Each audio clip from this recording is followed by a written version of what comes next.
For more information about criminal defense in New Jersey, go to hornerlaw.com. That's HOERNER law.com.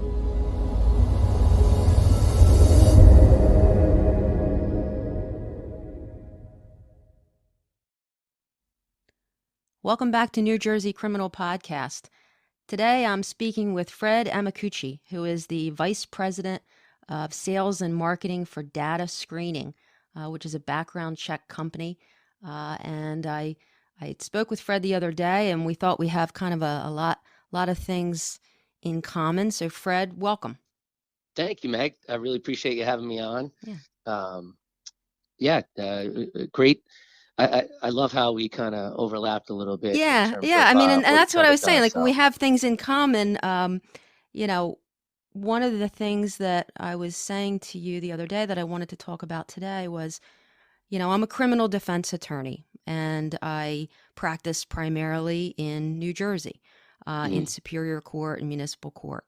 And in just about every single case I handle, one of the issues that my clients are concerned about, and one of the things that I always want to make sure I go over with them, is that, if they are if they are charged with an indictable level crime, which is an equivalent to a felony. In New Jersey, we don't call them felonies, we call them indictable level crimes.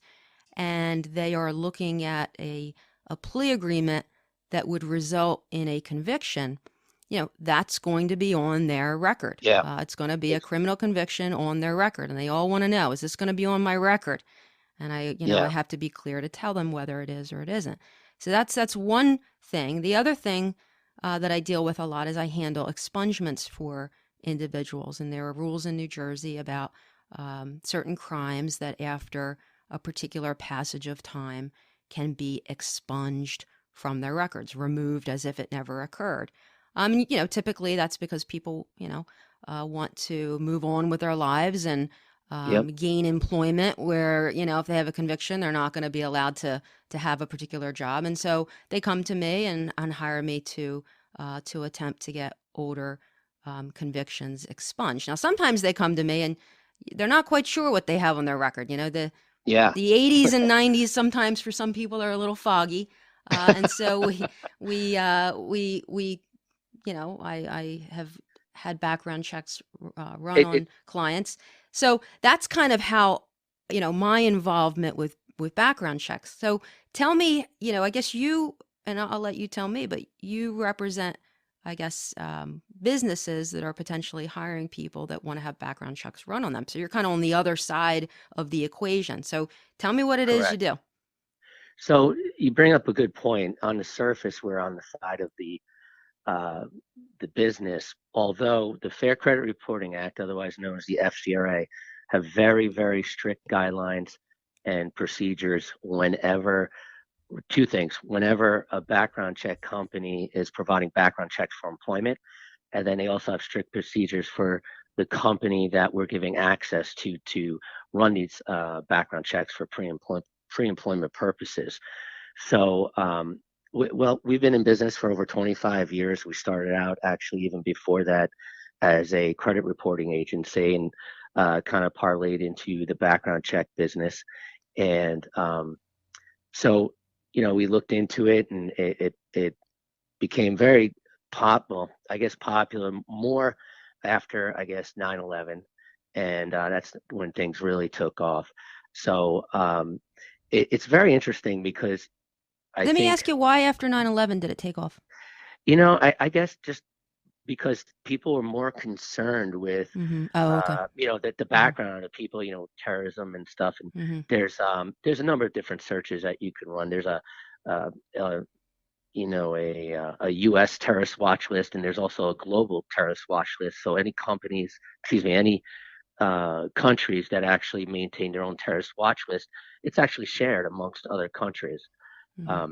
So I think people just got scared. They want to check other people out, before they hire them. Now you brought up a great point with, like the expungements and things.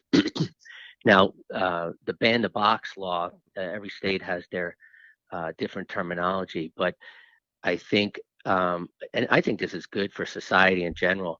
Um, they're they're making things a little bit easier for people with criminal records to get jobs, and I think that's a good thing because when you think about it, someone has a criminal record, and um, number one, if they can't get a job, they're going to go back to crime, basically. I mean, Sure. they can't support, so and the other thing is, I think, from what I've read, a lot of times when people commit crimes, um, of course, we're not talking, the heinous crimes, things like Mm-hmm. that, but, they're either on drugs, alcohol, or something like that, or, it's a kind of a one-time thing, if you may. Right. So, you don't want to judge a person because they made a mistake they made, 3, 4 years ago.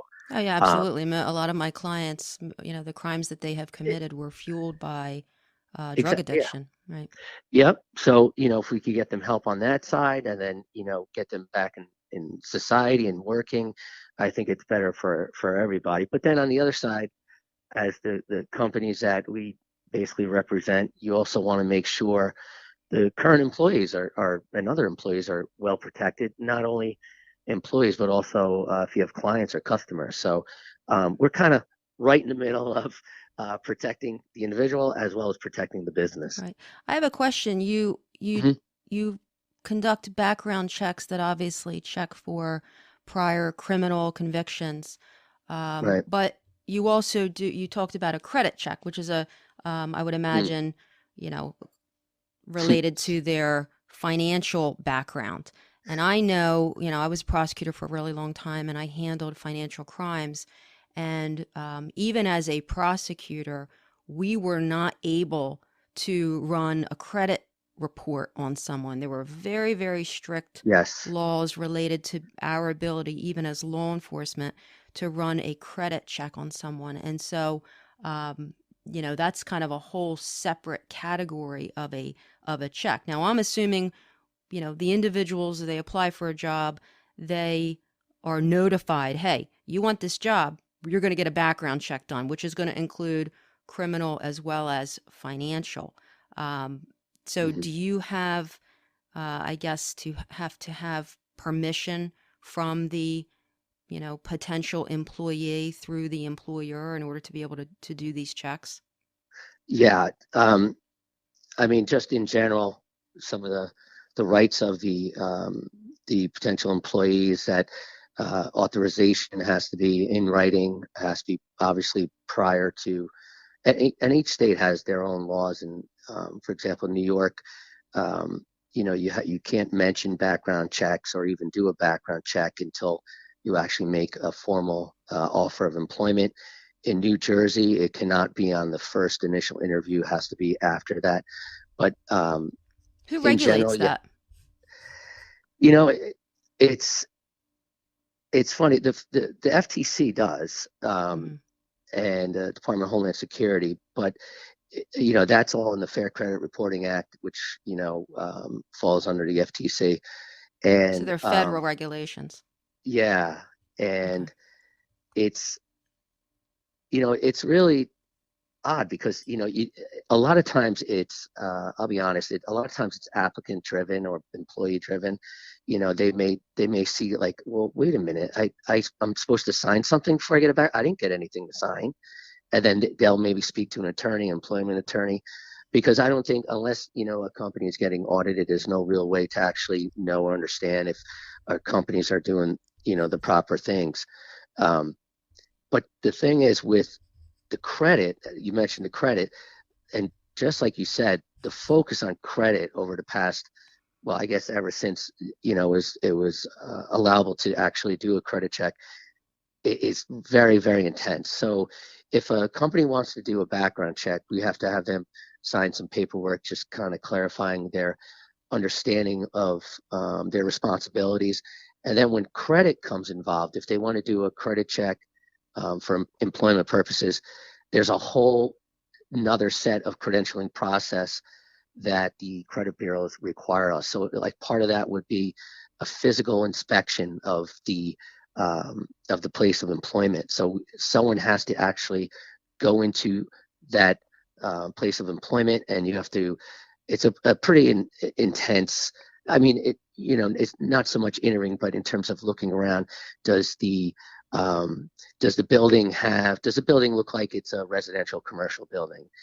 Does it signify the actual business name when you go in? Does it look like it's a temporary employment setting or is it permanent?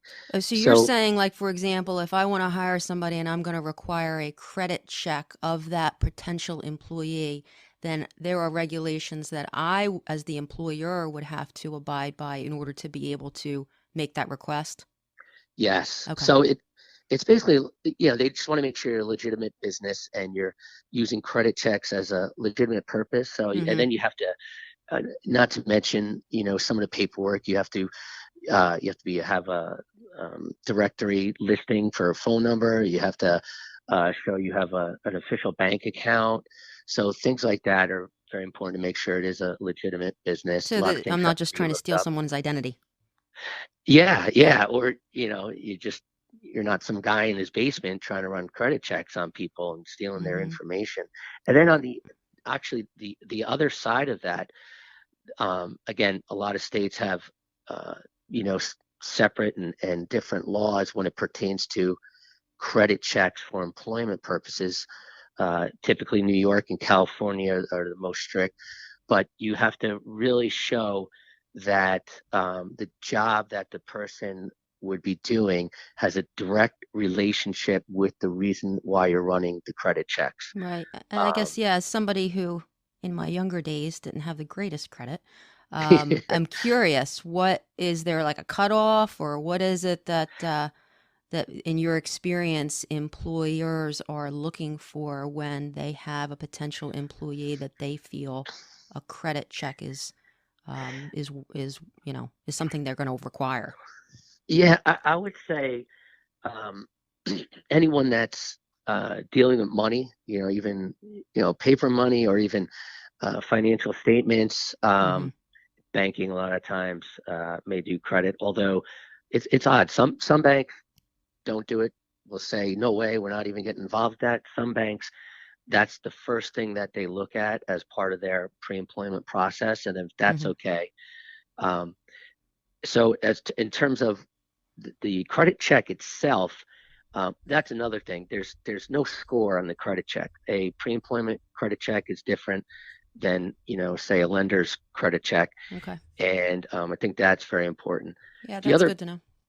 Yeah, and what the other thing is, the other piece to that is it directly relates to credit in this sense. If you're ever denying employment based upon something that came up on a person's background check, you have to go through the pre-adverse and adverse action process. And, you have to give the person a letter, basically stating that we may or may not give you this job based upon your background check.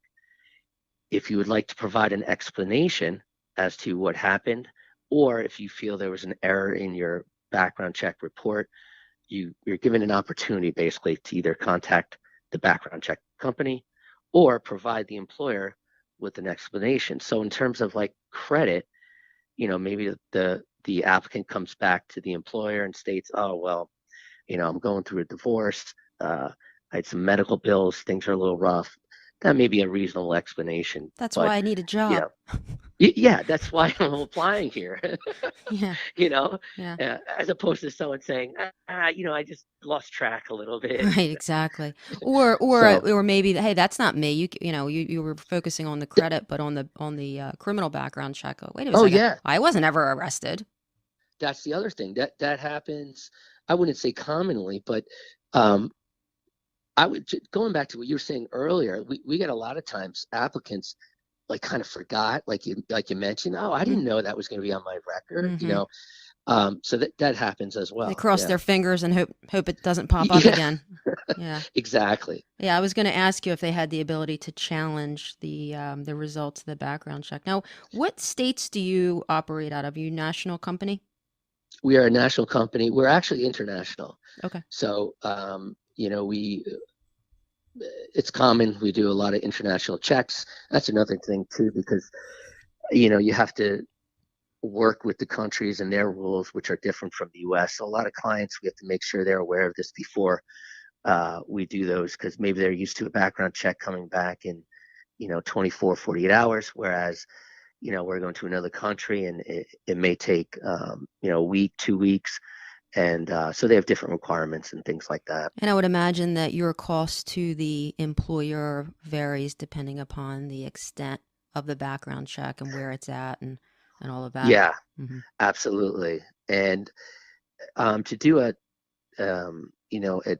decent background check, we always recommend you do what's called a county criminal check going back to at least 7 years. 7 years is kind of the minimum of what most states or most companies do. Some states have regulations on how much further you can go back beyond there. But so if a person has lived in a certain amount of counties, that will increase the price of the background check as well. Normally, I see. Yeah. So it's not like you're just putting somebody's name in and hitting a button. You're doing more intensive research with regard to where they may have lived or names they may have used, etc. Exactly. And I think most people's idea of a background check is almost like a Google check or one of those companies Truth where Finder. Exactly. So it's a little odd that you'd be able to do a background check on whoever you like. Although court records and criminal records are public information. So you can always go to the courthouse, and if you want to check someone out. But those database searches are expensive. I mean, I've used an investigator to conduct certain backgrounds, and they have access to these super secret databases, and they're not cheap subscriptions. Yeah. Some of them are a little bit more in depth and can be very expensive, actually. Are all of your clients private? In other words, do you do any governmental work, or are these private companies, so to speak? We do governmental work as well. So, okay. Yeah, a lot of government contracts, they'll go out to bid, and we do. We work with You'll put the bid in to do the background check.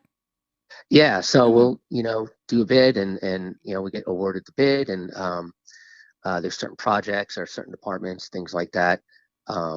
It's quite common, actually.